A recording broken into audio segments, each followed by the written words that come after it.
Alhamdulillahi Rabbil Alamin. Allahumma salli wa sallim mubarik ala Muhammad wa ala ali Muhammad.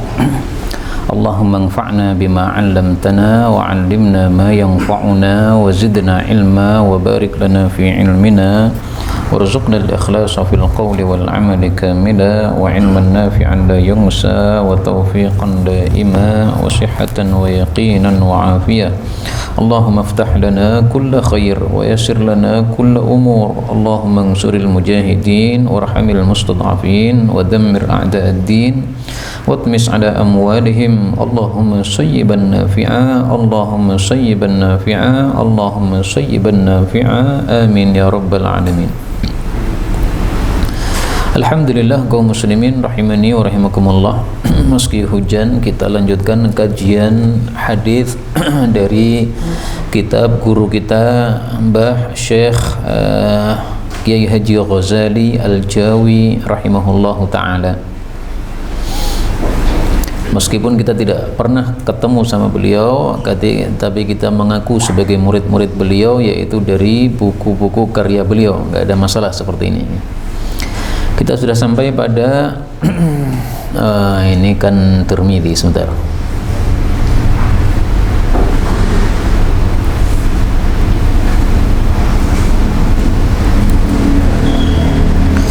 Pada bab yang ke-38. Babun nahyi, bab larangan an bai'i, dari menjual fadlil ma'i, sisa air. Hadis 107.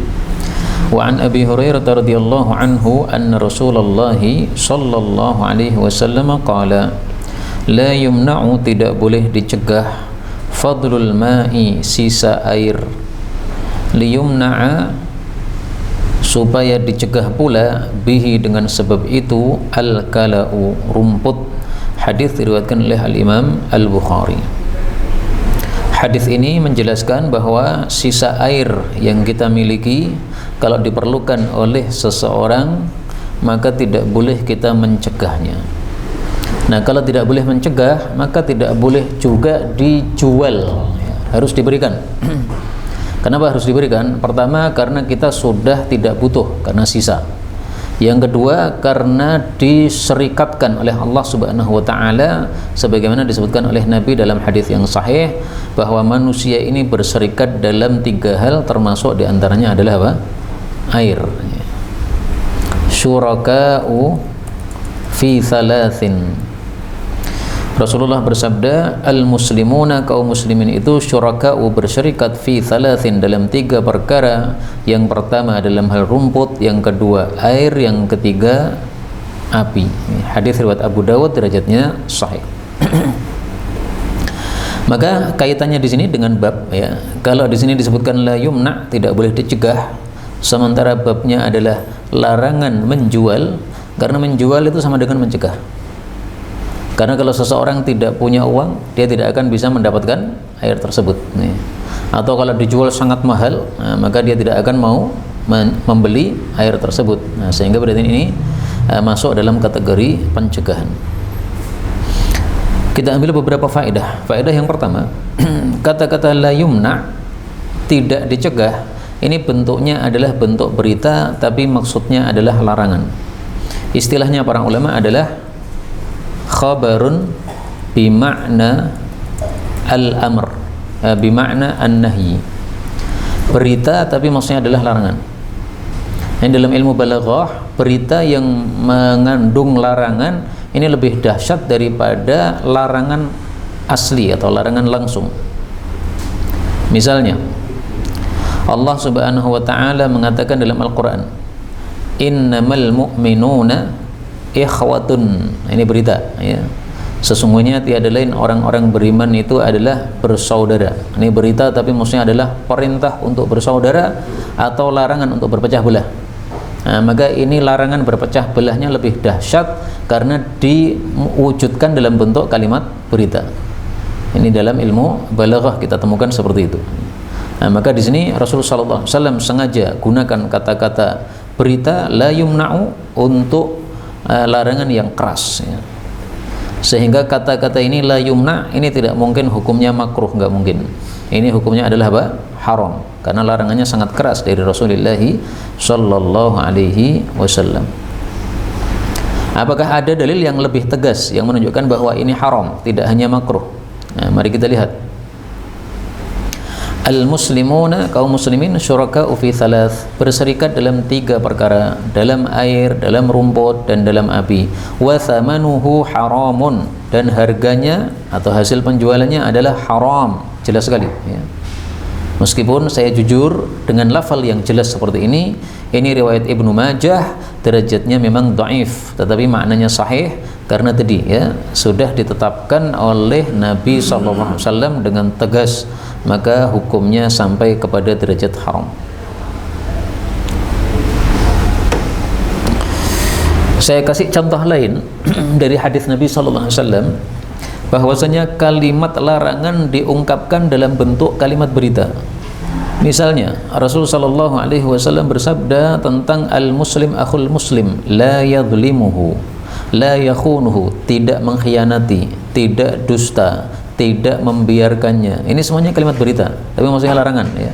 Jangan mengkhianati, jangan bohongi, jangan membiarkan kalau dia membutuhkan bantuan.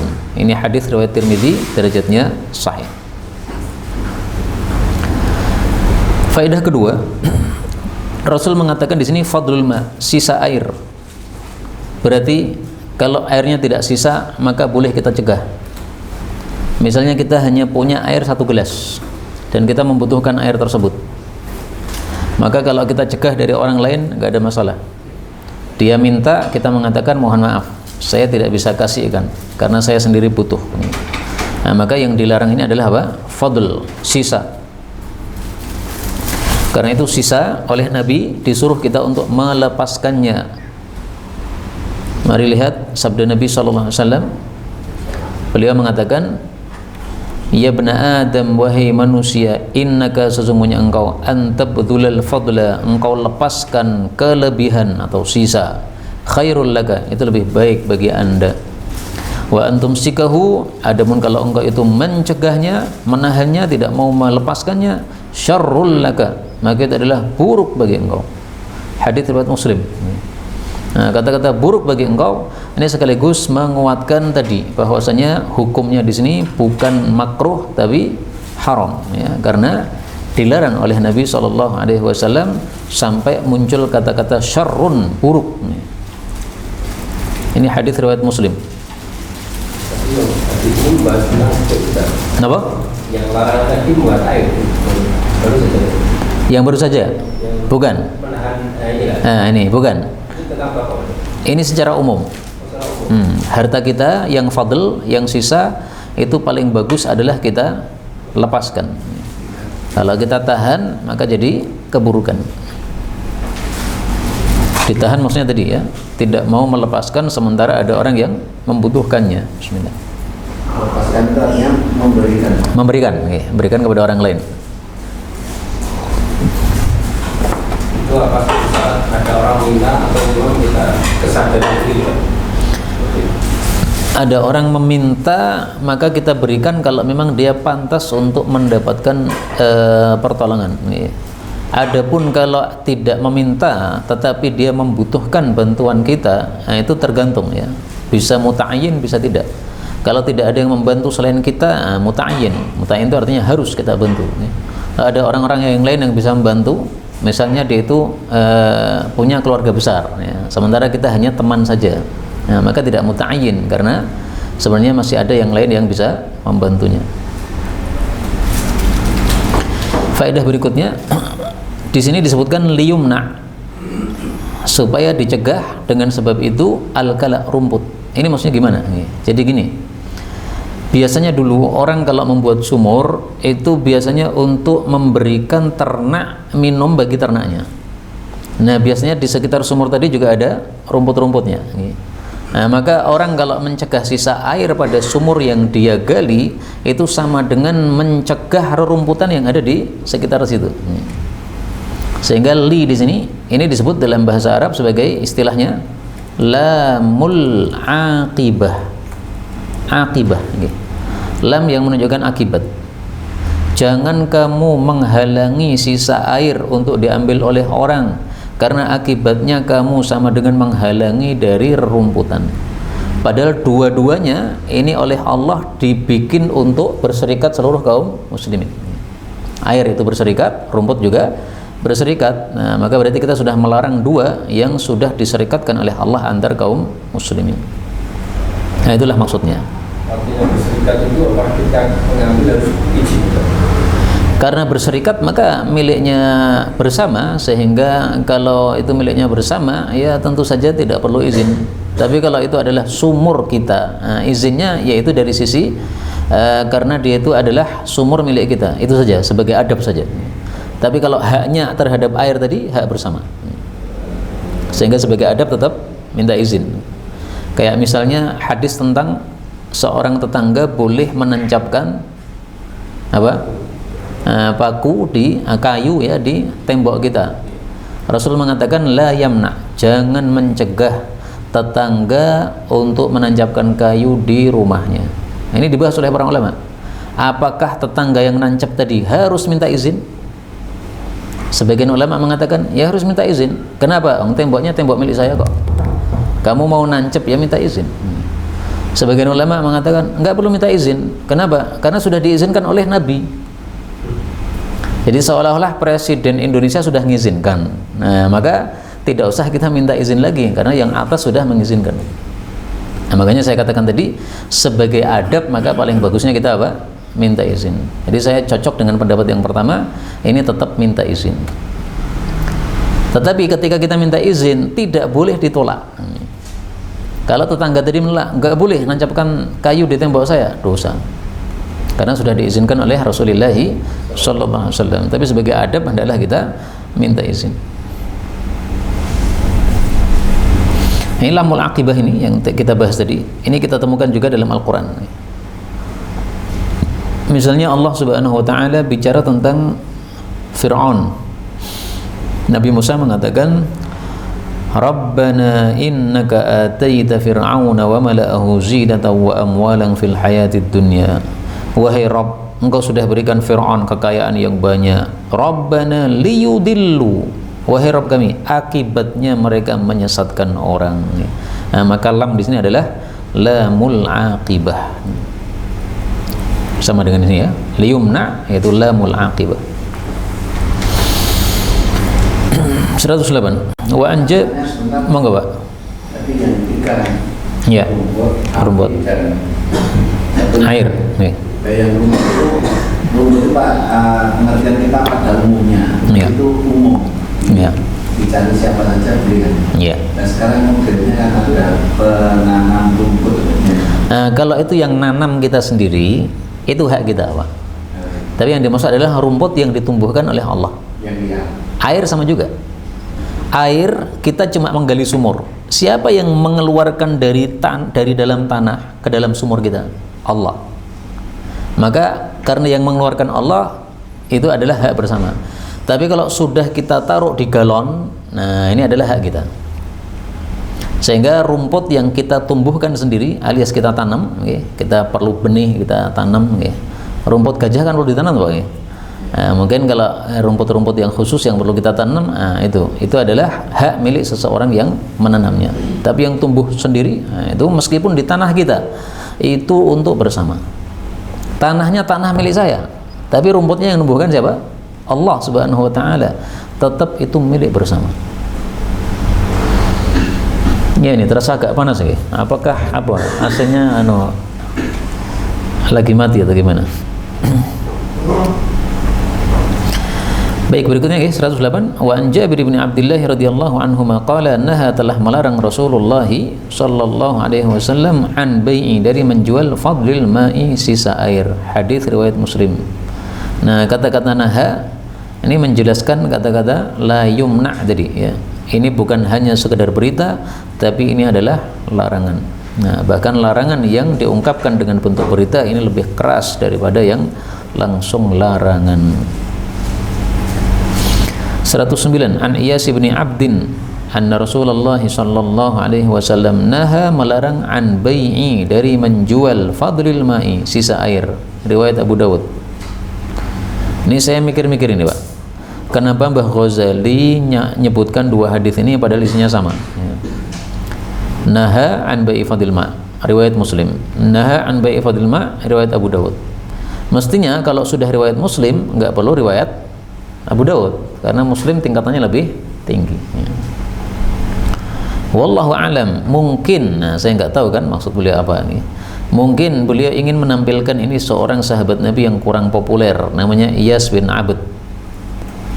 Kalau Jabir bin Abdullah kan sudah sering dengar tuh, Jabir bin Abdullah. Tapi ada sahabat Nabi namanya Iyas bin Abd. Mungkin, wallahu alam bisawab.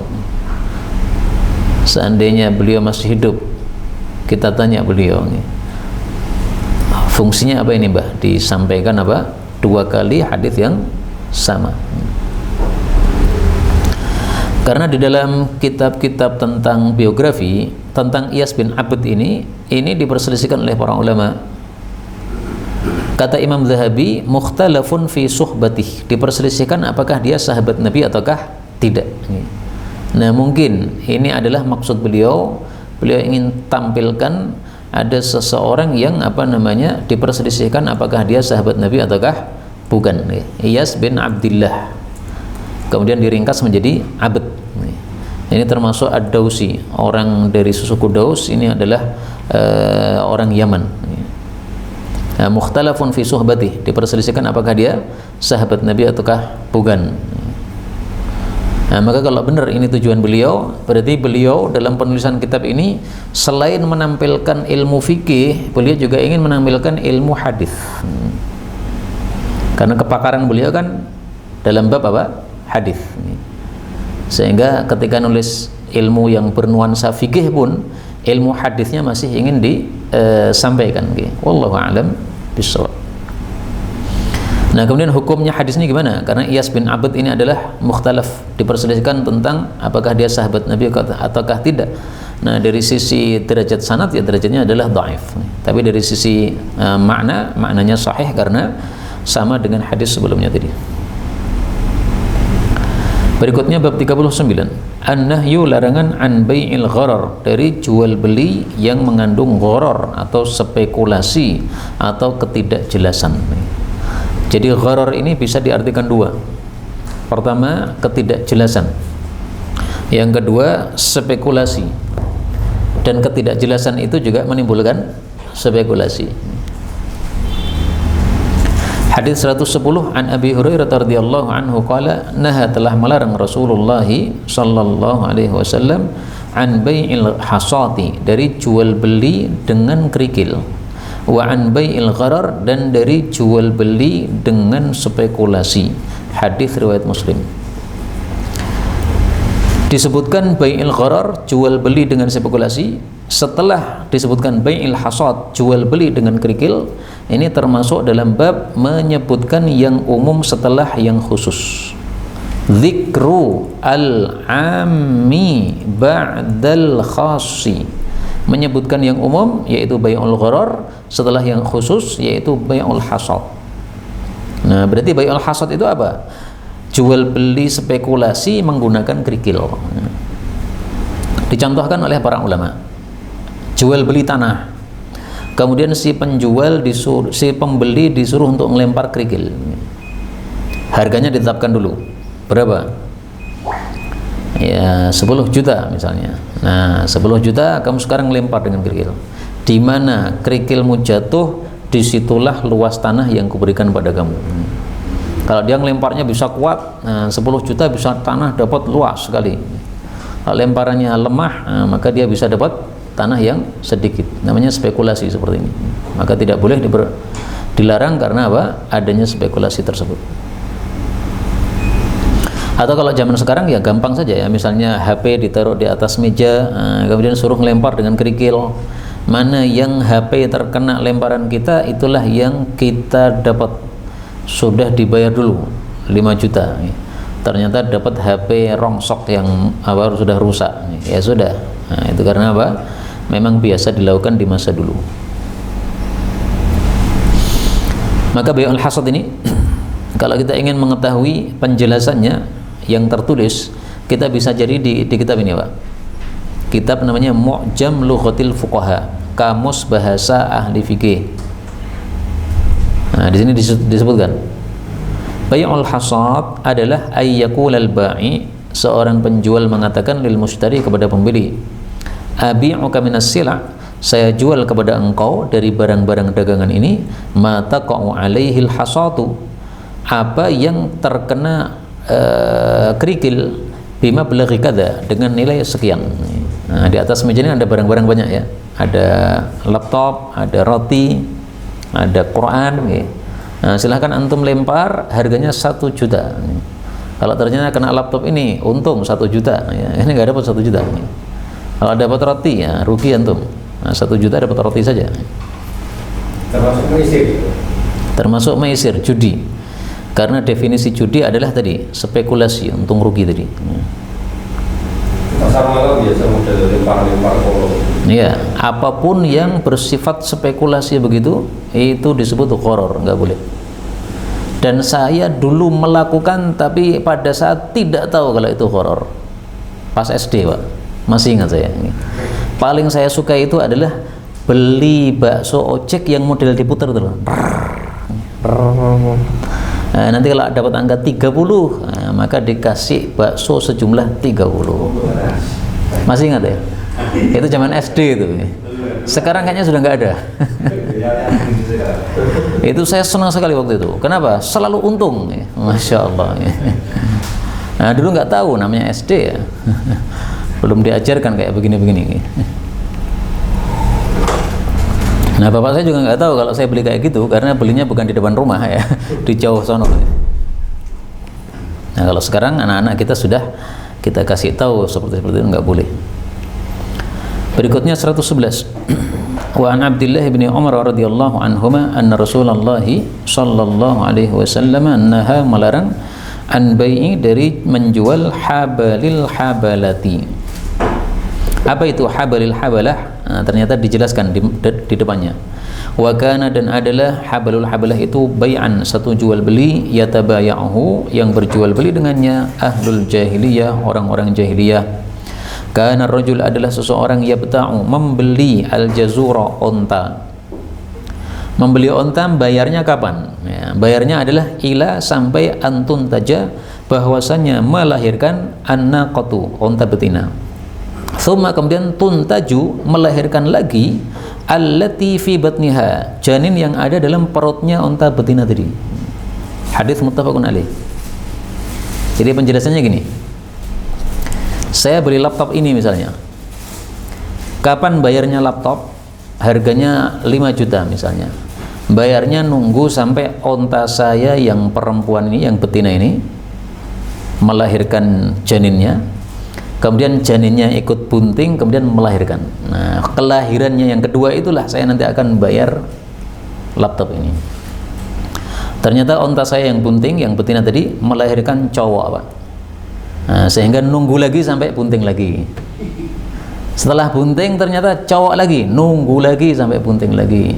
Kalau ternyata janinnya adalah betina, nah nanti kita tunggu si betina janin tadi, dia akan melahirkan. Nah, kelahiran yang kedua itulah yang saya waktunya untuk membayar sesuatu yang saya beli. Berarti ini jahalahnya dari sisi apanya ini? Waktu pembayarannya. Maka jahalahnya itu bisa dari sisi thaman, harganya nggak jelas. Bisa jadi dari sisi muthamman, yaitu barangnya yang dihargai nggak jelas. Bisa jadi ajal, waktunya nggak jelas. Yang saya contohkan tadi itu adalah ajal, waktunya nggak jelas. Ini sudah termasuk gharar, nggak boleh. Ini tafsiran yang pertama untuk kata-kata habalul habalah. Karena ada 4 tafsiran, Pak. Nah, 4 tafsiran saya akan jelaskan semuanya. Ini tafsiran yang pertama sesuai lafal hadis tadi ya. Membeli onta dengan bayaran sampai melahirkannya onta betina, kemudian janinnya dia melahirkan lagi. Tafsiran yang kedua adalah habalul habalah. Habal itu artinya janin al-habalati janin, menjual janinnya janin. Saya punya onta betina, kemudian onta betina itu dalam perutnya kan ada janinnya, bunting dia. Nah, yang saya beli adalah bukan janinnya, bukan juga induknya, tapi calon janinnya si janin. Sudah saya bayar, terus saya nunggu sampai janinnya ini lahir, terus saya nunggu sampai si janinnya ini bunting, kemudian setelah itu dia melahirkan. Nah, jadi cucunya itu yang saya beli. Ini hanya berlaku untuk unta, bukan lainnya. Tidak hanya unta saja, tapi disebutkan unta karena ini yang biasa dilakukan orang-orang Arab. Maka habal artinya apa? Janinnya al-habalati janin, janinnya janin. Tafsiran yang ketiga, bai'i menjual habali janinnya al-habalah, unta bunting. Ada unta bunting, saya beli janinnya. Janinnya kan nggak jelas apakah jantan ataukah betina. Nah, kalau ini lebih mending ya, yang dibeli bukan cucunya tapi anaknya. Tafsiran yang ketiga, yang keempat mirip dengan yang pertama, yaitu dari sisi pelunasannya. Saya membeli laptop misalnya atau membeli unta misalnya, kapan bayarnya? Menunggu habalil habalah, menunggu janinnya unta bunting. Nah, maka 4 tafsir ini gara-gara ada perbedaan terhadap kata-kata habalah. Apa ini artinya habalah? Kalau habalah diartikan unta bunting, berarti habali al-habalah, janinnya unta bunting. Kalau habalah diartikan janin, berarti habalil habalah, janinnya janin unta bunting. Makanya ada 4 tafsiran tadi ya. Menjual janin, menjual anaknya janin, membeli sesuatu menunggu sampai janin lahir, atau menunggu sampai janinnya janin lahir. 4.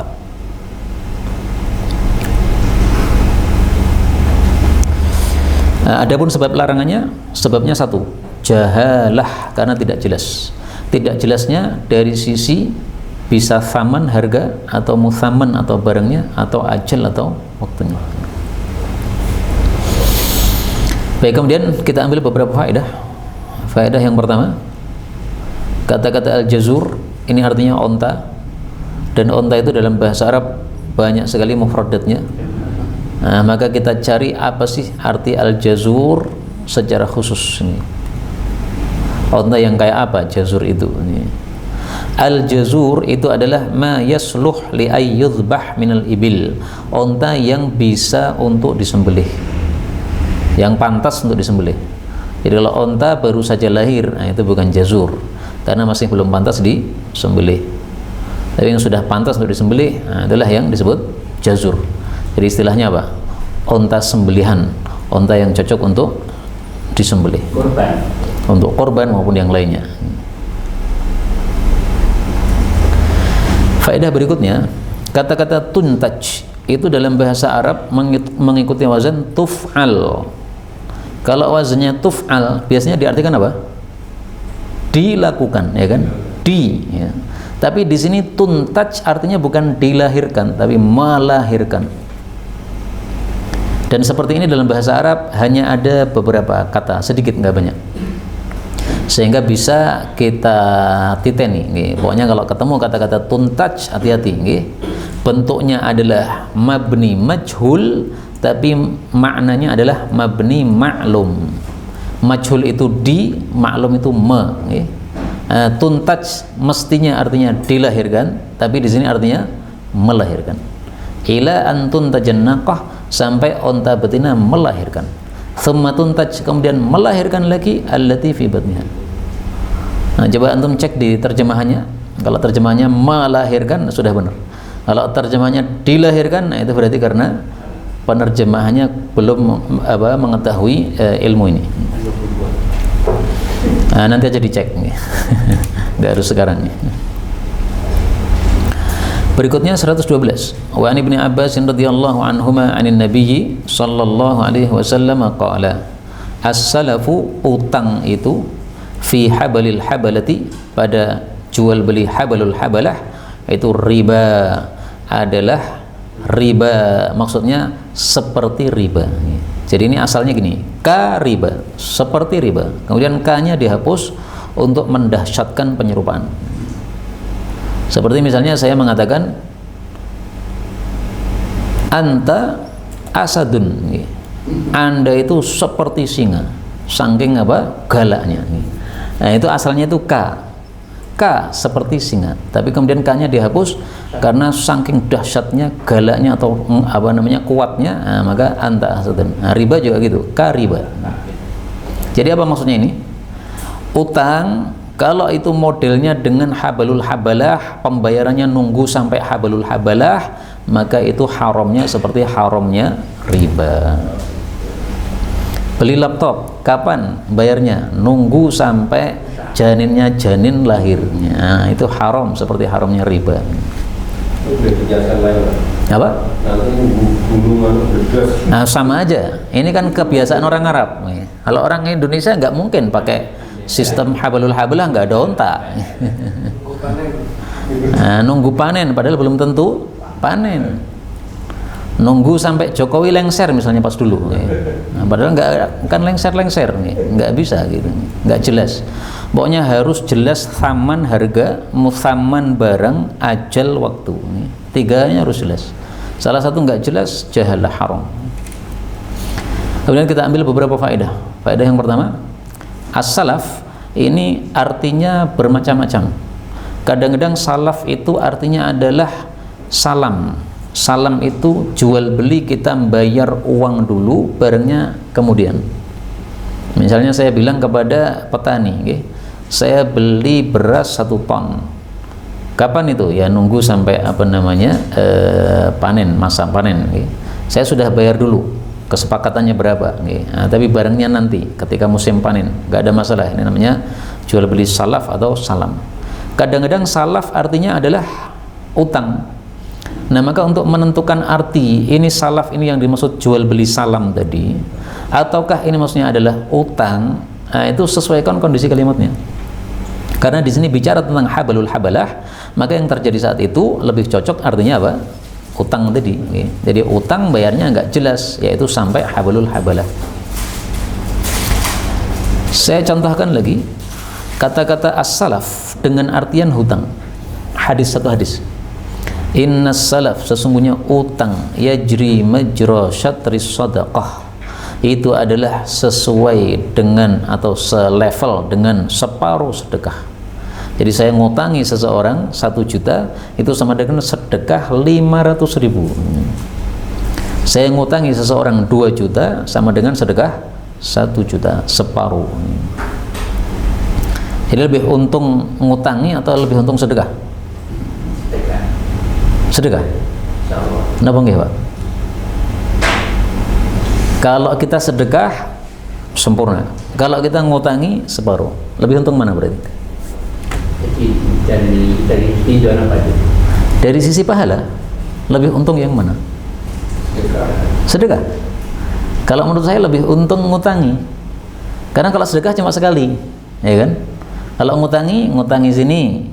Nah, nanti kalau sudah selesai kembali ngutangi sana lagi. Kalau sudah saya kembali ngutangi sana lagi. Nah, ngutangi 1 juta kalau 10 kali, ya, itu sama dengan sedekah 5 juta. Namanya potang. Apa? Namanya potang. Apa itu? Bukan Bangkut sih. Tapi ngutangi tidak pakai riba. Iya. Saya Monggo. diulang lagi tadi kalau. Apa itu? Kalau sama menang utangi. Ini dari mana? Innas salafa, sesungguhnya memberikan utangan, itu nilainya separuh sedekah. Kalau saya sedekah 1 juta, ya nilainya pahalanya 1 juta. Tentang kebarokahannya sekarang. Nah, kita nggak bicara barokah, kita bicara pahala. Saya ngutangi 1 juta, nilainya berapa? 500.000.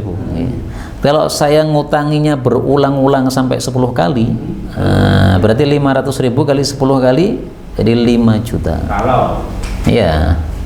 Makanya uang 500.000 bisa saya cari pahala 5 juta. Tapi kalau uang 1 juta tadi ya sudah sekali aja, sedekah sekali kan nggak bisa diulang lagi kan. Kalau ngutangi kemudian dia bisa nyaur gitu gimana? Sama pinjamnya. Lebih besar pahalanya. Pahalanya lebih besar lagi. Dan tadi ada yang tanya saya habis pengajian di masjid apa itu Al-Losari tadi ini. Ada orang utang kepada saya kemudian ngasihkan apa ini sertifikat tanah. Tapi sudah lama tidak bayar utangnya. Akhirnya sertifikatnya saya kembalikan, saya anggap utangnya lunas. Gimana itu Ustaz? Ya saya jawab, ya sah, nggak ada masalah.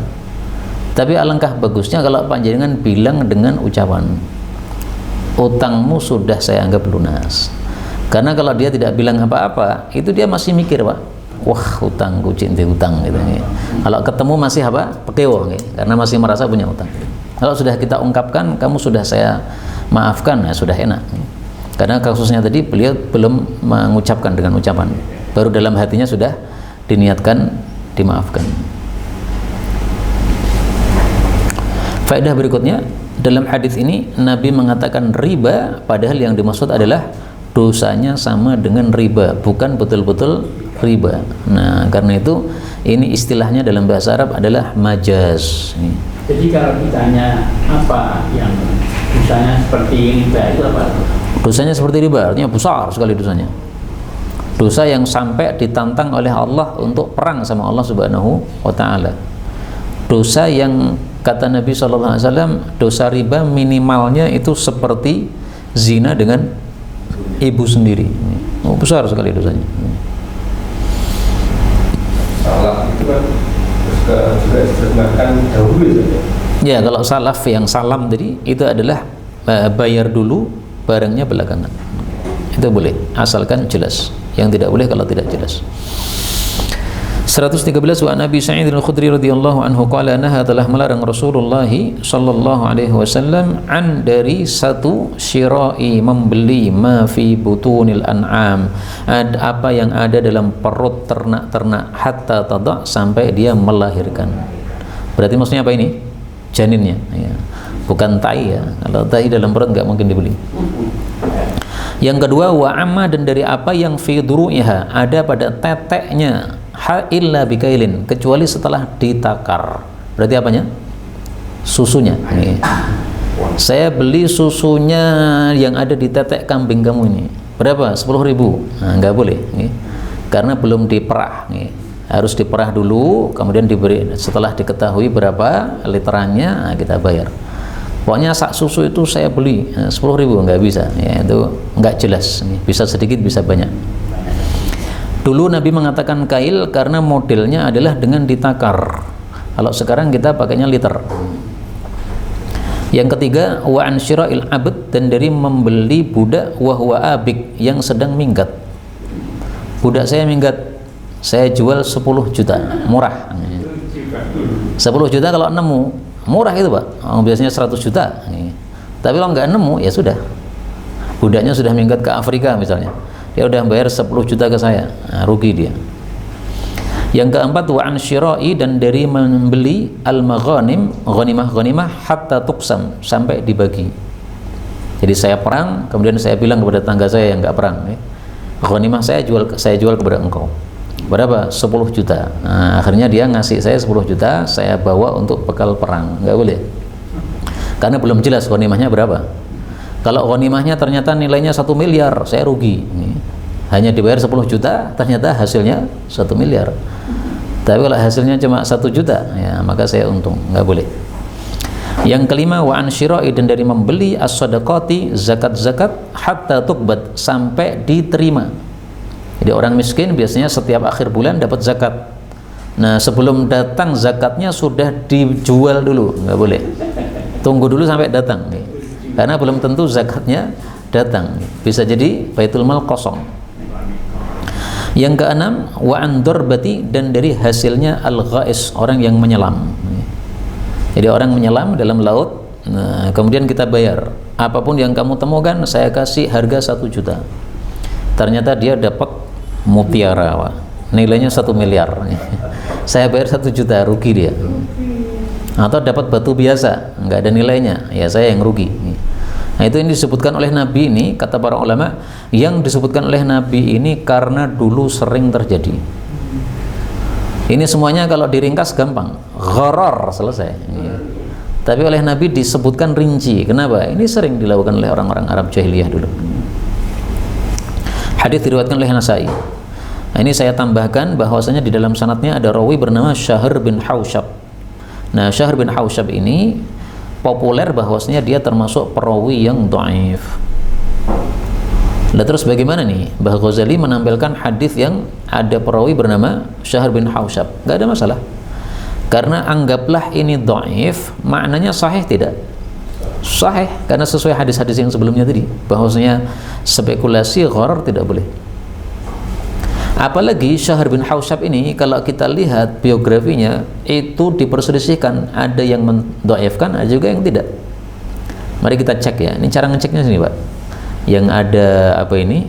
Kartu, kemudian ada tangan. Ini untuk mengecek perawi hadis. Tulis saja di sini rawinya. Syahr bin Hausyab, ketik. Syahr bin Hausyab al-Asy'ari asy-Syami, ulama Syam. Saduqun katsirul irsal wal awham. Banyak salahnya. Nah, perawi yang banyak salahnya itu menurut para ahli hadis adalah termasuk perawi yang dhaif. Salahnya 10, benernya 2. Nah, banyak salahnya itu dhaif. Sehingga kita ini kalau jadi perawi hadis nggak ada yang thiqah, nggak ada, Pak. Semua kita lemah atau palsu. Semua kita ini. Karena kesalahan kita pasti lebih banyak. Kata Imam Zahabi, menurut Imam Syu'bah, saya sudah bertemu Syahr ini, saya tidak peduli sama dia. Kenapa? Perawi lemah. Imam Nasai juga mengatakan nggak kuat orangnya. Beda lagi dengan Imam Ahmad, beliau mengatakan Syahr ini perawi thiqah. Ibnu Ma'in mengatakan perawi thiqah. Abu Hatim mengatakan Syahr ini tidak kalah dengan Abu Zubair, padahal Abu Zubair dianggap thiqah, diriwayatkan oleh Imam Muslim. Nah, berarti menurut 1 Imam Ahmad, 2 Ibnu Ma'in, 3 Abu Hatim, dia seorang perawi yang thiqah atau yang kuat. Tapi menurut Nasai dan menurut Syu'bah dan menurut Ibnu Hajar, dia adalah perawi yang dhaif. Ya, berarti agak imbang ya. Yang mendhaifkan disebutkan 3, yang mensahihkan disebutkan 3, agak imbang. Nah, makanya beliau menampilkan ini, saya yakin beliau sudah paham masalah-masalah gini ya, karena memang beliau berkecimpungnya dalam bab hadis, sehingga masalah-masalah gini sesuatu yang mudah bagi orang-orang yang mempelajari ilmu hadis, nggak susah sama sekali. Berikutnya 114, wa an Abdullah bin Mas'ud radhiyallahu anhu qala qala Rasulullah sallallahu alaihi wasallam, la tashtaru, jangan membeli as-samaka, ikan, fil ma'i, dalam air, fa innahu gharar, karena dia adalah spekulasi atau jahalah, tidak jelas. Di sini oleh Nabi disebutkan ilatnya. Ilatnya apa? Fa ya. Ini ilat. Sebabnya adalah karena dia itu gharar. Berarti kalau ikannya berada dalam air tetapi tidak gharar, nggak ada masalah. Saya punya ikan arwana besar dalam akuarium yang kaca, ini semua orang bisa melihat. Nah, itu nggak gharar, Pak. Jadi nggak harus diangkat dulu dari air, enggak. Kemarin baru saja beli ikan daya 5, 6.000 satu. Iya. Paling berember, ada di situ kayak nengger. Plastik, saya bawa ke rumah. Ya. Gak apa-apa. Gak apa-apa, karena jelas. Kan dalam air. Iya, makanya filma di sini dalam air ini harus kita kaitkan dengan kalimat fa innahu gharar. Di dalam air karena dia gharar. Berarti di dalam air yang tidak gharar nggak apa-apa. Misalnya lele, Pak. Biasanya kan kolamnya itu kan hitam, nggak jelas kan itu. Ini saya bayar, pokoknya 1 ekor 10.000, ternyata ekor gede sak pupu, nah, rugi dia 10.000 aja, okay? Atau ternyata masih dapat anakan, nah, saya yang rugi. Kalau sudah jelas nggak apa-apa, ini barangnya kelihatan. Dan ini pun kalau kita kaitkan dengan pernikahan juga jangan gharar.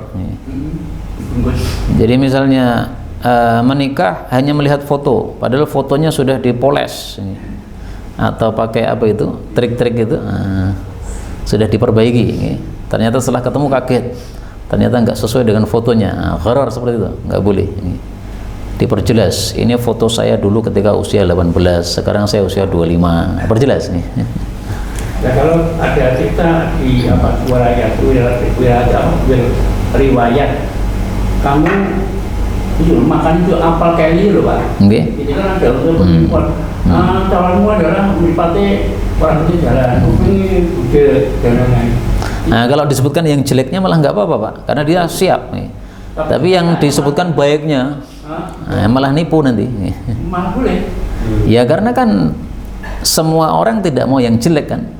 Begitu dia nerima yang jelek ternyata baik, pasti seneng. Tidak ngapus itu.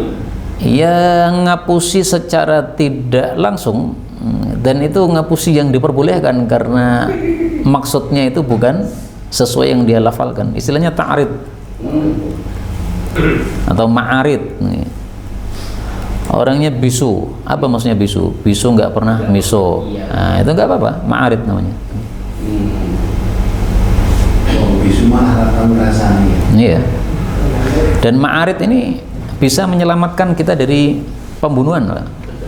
Ada seorang ulama dipaksa mengatakan Quran ini makhluk. Kalau kamu tidak mengatakan Quran makhluk, bunuh. Ini ulama cerdas, Imam Syafi'i. Beliau mengatakan langit atau bukan langit ya, misalnya matahari, bulan, bintang, Quran, manusia, semua ini makhluk. Padahal semua ini jari ini loh ini. Semua jari ini makhluk. Padahal dia sudah menyebutkan apa? Quran. Seolah-olah Quran makhluk. Itu namanya ma'arid. Nah, kalau Imam Ahmad gak mau ma'arid kayak begini. Quran bukan makhluk. Quran kalamullah. Kamu bunuh saya, bunuh aja. Tapi kalau Imam Syafi'i cari selamat. Ma'arid. Nah, ini bedanya Imam Syafi'i dengan Imam Ahmad bin Hanbal rahimahullahu ta'ala.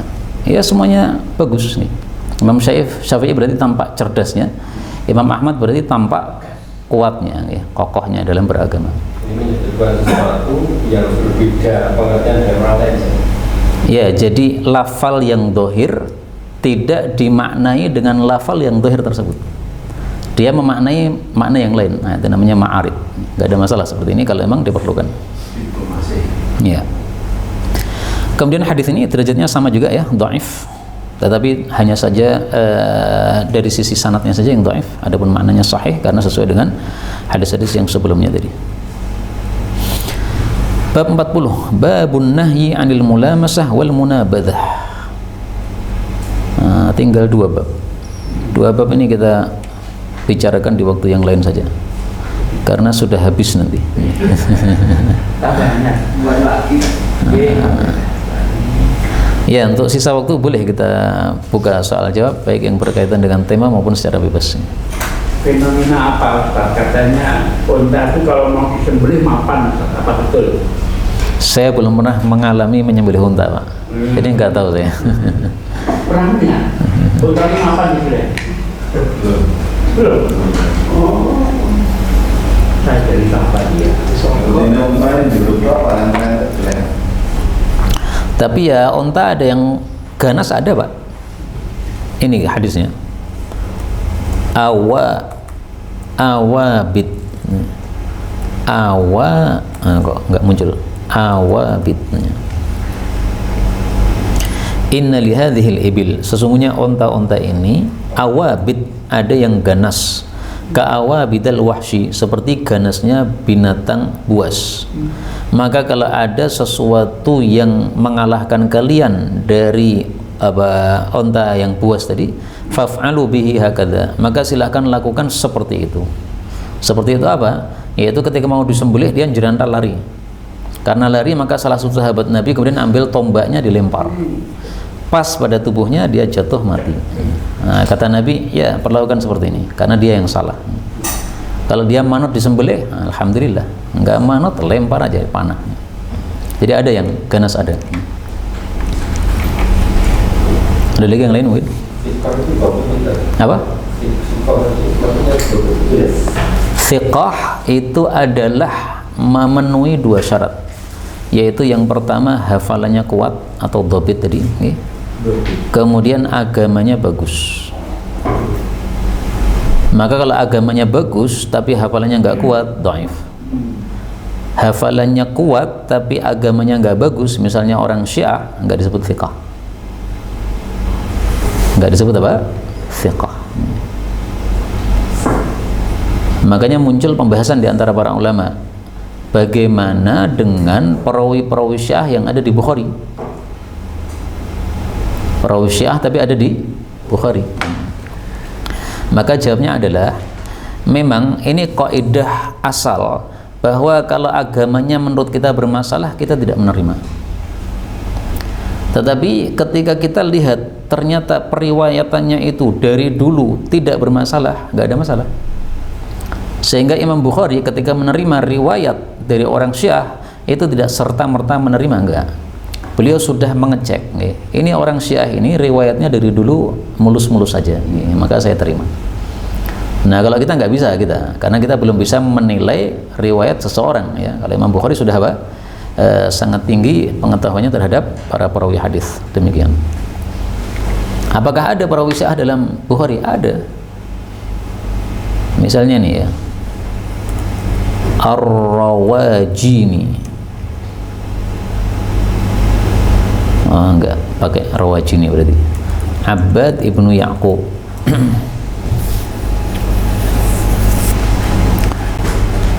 Imam Bukhari mengatakan wa haddatsani Abbad ibnu Ya'qub al-Asadi. Abbad bin Ya'qub al-Asadi, Ar-Rawajini, ini adalah seorang perawi yang Rafidhi. Rafidhi itu Syiah tingkat tinggi, Pak. Jadi Syiah yang apa? Yang jelek, yang tingkat tinggi. Tapi coba lihat hadisnya. Rasulullah SAW ditanya, ya Rasulullah, amal apa yang paling utama? Beliau mengatakan, salat tepat waktu, birrul walidain, jihad fi sabilillah. Nah, isinya lurus-lurus saja. Maka Imam Bukhari menerima, nggak ada masalah ini. Ya. Jadi kadang-kadang keluar dari kaidah asal, ya. Kaidah asalnya perawi-perawi bid'ah ini nggak kita pakai. Ya. Tetapi ketika dilihat oleh para ulama hadis itu riwayatnya lurus, mereka pakai. Bukhari nomor 7534. Ini dicek sendiri aja. Nggih. Di pelajaran sejarah Ya. kekayaan Islam, saya pernah mengajar ada kalimat jangan minum seperti onta. Ini kan sulit, apa berdirinya atau menyerotin? Ya. Itu ada di Quran tuh. Oh, di Quran. Al-Him. Orang-orang ahli neraka fasyaribuna, mereka akan minum air panas, padahal panas, tapi minumnya itu syurbal him, seperti minumnya onta yang kehausan. Onta kehausan tuh minum nggak berhenti-berhenti. Mereka itu meskipun air panas, mereka tahu kalau mereka minum rusak semua ini, tapi saking hausnya di neraka, mereka harus minum. Na'udzubillahi min syarri dzalik. Nah, maka maksudnya kalau ungkapan dari itu jangan minum seperti onta, itu mungkin yang dimaksud ini ya, onta yang haus yang minumnya berlebihan, sehingga minum nggak berhenti, minum terus bernafas di situ juga. Minumnya adalah apa? Sekali teguk kemudian dilepas lagi. Nah, itu pada surat ini, Pak, Al-Waqi'ah ayat 55, syurbal him.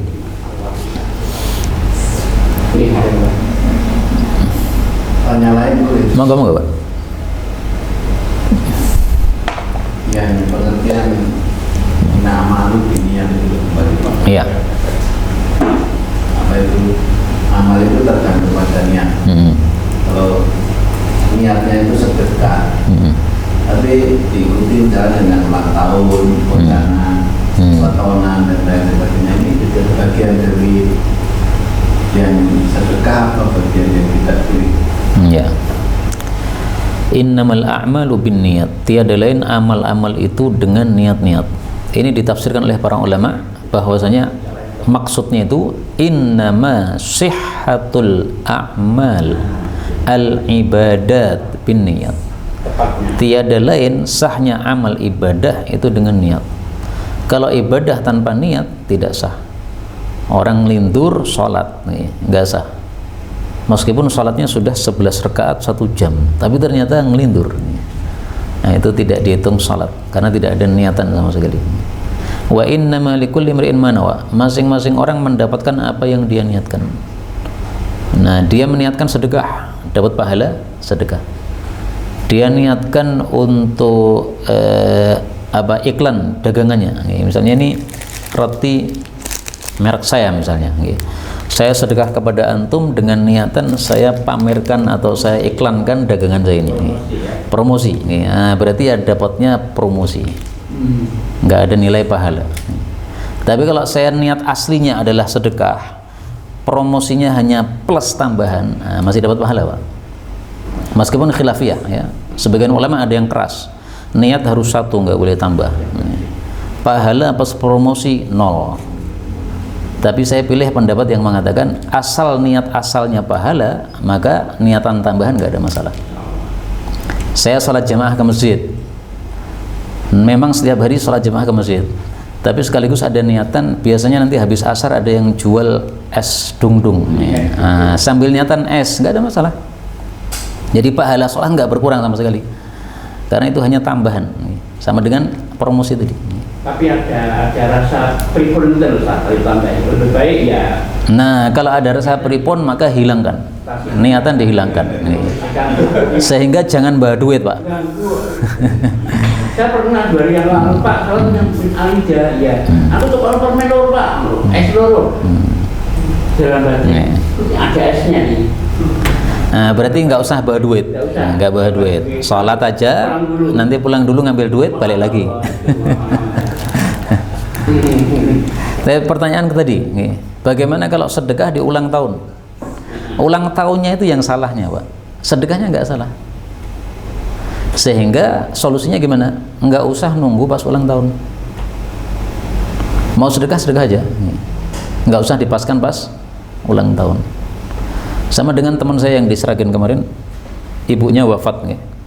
Nah, biasanya kan 7 hari gitu. Iya, biasa ya.